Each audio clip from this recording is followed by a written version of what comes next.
బిర్యానీ చేసుకోవడానికి నేను ఇక్కడ 1/2 kg చికెన్ తీసుకున్నాను. దీన్ని ఒక 2 టైమ్స్ వరకు సాల్ట్ వాటర్లో వేసి బాగా వాష్ చేసుకున్నాను. తర్వాత దీన్ని మ్యారినేట్ చేసుకోవడం కోసం పసుపు, ఉప్పు, కారం, ఇంకా అల్లం వెల్లుల్లి పేస్టు, ఇంకా కొంచెం పెరుగు కూడా కలిపి మ్యారినేట్ చేసుకోవాలి. ఇక్కడ బిర్యానీ కోసం కాబట్టి ఈ మసాలాలన్నీ కొంచెం ఎక్కువే పడతాయి. తర్వాత ఇందులోకి నేను పుదీనా ఆకులు కూడా వేసేసుకుంటున్నాను. ఎందుకంటే పుదీనా ముందే వేయటం వల్ల వాటి యొక్క ఫ్లేవర్ అనేది ఈ ముక్కలకి బాగా అబ్జర్వ్ చేసేసుకుంటుంది. మనకి బిర్యానీ చేసేటప్పుడు కూడా మంచి టేస్ట్ అనేది వస్తుంది. అదేవిధంగా మీరు కర్రీ చేసుకున్నా కానీ ఎప్పుడైనా మనం మ్యారినేట్ చేసుకున్నప్పుడు పుదీనా, కొత్తిమీర అలాంటివి ఉన్నప్పుడు వాటిని కూడా ఈ విధంగా ముందే కలిపేసి పెట్టుకుంటే కనుక ఆ ఫ్లేవర్స్ అనేవి బాగా అబ్జర్వ్ అయ్యి మంచిగా టేస్ట్ అనేది ఉంటుంది. మనకి ఫ్లేవర్ అనేది కూడా చాలా బాగా వస్తుంది. ఇప్పుడు ఈ మ్యారినేట్ చేసుకున్న దాన్ని ఒక 1/2 an hour పాటు ఆ విధంగానే బయట పెట్టేసుకుంటున్నాను. ఫ్రిడ్జ్లో అయితే ఏమీ పెట్టట్లేదు. బయటే ఒక 1/2 an hour పాటు మనకు రెస్ట్ ఉంచేసుకుంటే సరిపోతుంది. ఇప్పుడు నేను బిర్యానీ చేసుకోవడానికి ప్రెషర్ కుక్కర్లో చేస్తున్నాను. సో ఇక్కడ నేను ఆయిల్ ప్లేస్లో నెయ్యి అనేది యూస్ చేస్తున్నాను. ఎందుకంటే ఇది పిల్లల కోసం స్పెషల్గా చేస్తున్నాను కదా, అందుకని చెప్పి ఎక్కువగా నేను నెయ్యి అనేది యూస్ చేశాను. ఆయిల్ అనేది అస్సలు యూస్ చేయలేదు. ఇప్పుడు తర్వాత ఇందులోకి కొద్దిగా జీడిపప్పు, ఇంకా బిర్యానీ స్పైసెస్ ఉంటాయి కదా, ఇవన్నీ వేసేసుకోవాలి. స్పైసెస్ కూడా ఎక్కువ ఏమి వేయటం లేదు. ఇవి వేసుకున్న తర్వాత ఇవి కొంచెం ఫ్రై అయిన తర్వాత ఇందులోకి ఆనియన్స్, టమోటా, పచ్చిమిర్చి ఇవన్నీ వేసుకుని కొద్దిగా దూరగా ఫ్రై చేసుకోవాలి.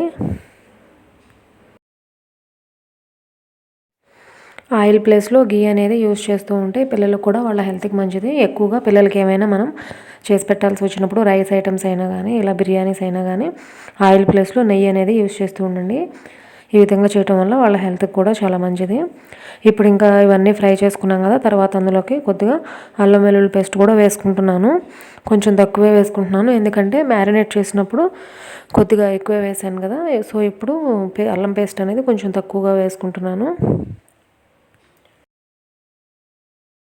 ఇంకా మనం ఈ బిర్యానీలోకి వెజిటబుల్స్ కూడా యాడ్ చేసుకోవచ్చు. క్యారెట్, పొటాటో ఇలాంటివి కూడా.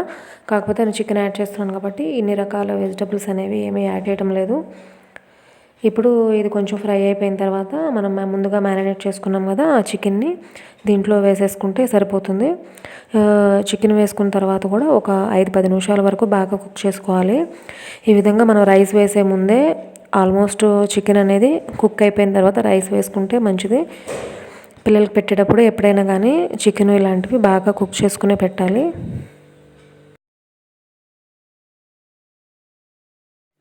ఇంకా చికెన్ అనేది మనకి ఒక 50% వరకు మనం ఇక్కడ ముందుగానే ఉడికించేసుకుంటాం కదా. ఇప్పుడు తర్వాత నేను రైస్ వేసుకుంటున్నాను. రైస్ కూడా నార్మల్ రైసే వేసేసాను. రైస్ని ఏమీ నానబెట్టలేదు. మళ్ళీ ఎందుకంటే ప్రెషర్ కుక్కర్లో నానబెట్టిన రైస్ అనేది వేసామంటే విజిల్స్కి బాగా పేస్ట్లా అయిపోతున్నట్టు ఉంటుంది. అందుకని చెప్పి నేను వాష్ చేసుకున్న రైస్ వేసి రైస్కు తగ్గ క్వాంటిటీ వాటర్ అనేది యాడ్ చేసుకోవాలి. కాకపోతే మనం 1 గ్లాస్కి 2 గ్లాస్ వాటర్ అనేది యాడ్ చేసుకుంటాం కదా.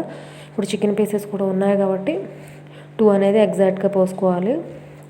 తర్వాత ఇందులోకి కొద్దిగా సాల్ట్ వేసుకోవాలి. ఇంకా లాస్ట్లో కొంచెం గరం మసాలా వేసేసుకుంటే సరిపోతుంది. ఇంకా ఫైనల్ టచ్ ఏంటంటే పుదీనా, కొత్తిమీర ఇవి కూడా యాడ్ చేసుకుంటున్నాను. మనకి బిర్యానీ ఫ్లేవర్ అనేది తెలియాలి అంటే ఇవి యాడ్ చేస్తేనే కదా మంచి ఫ్లేవర్ అనేది వస్తుంది. ఇంకా ఇప్పుడు 2 విజిల్స్ వచ్చేంత వరకు కుక్ చేసుకుంటే సరిపోతుంది.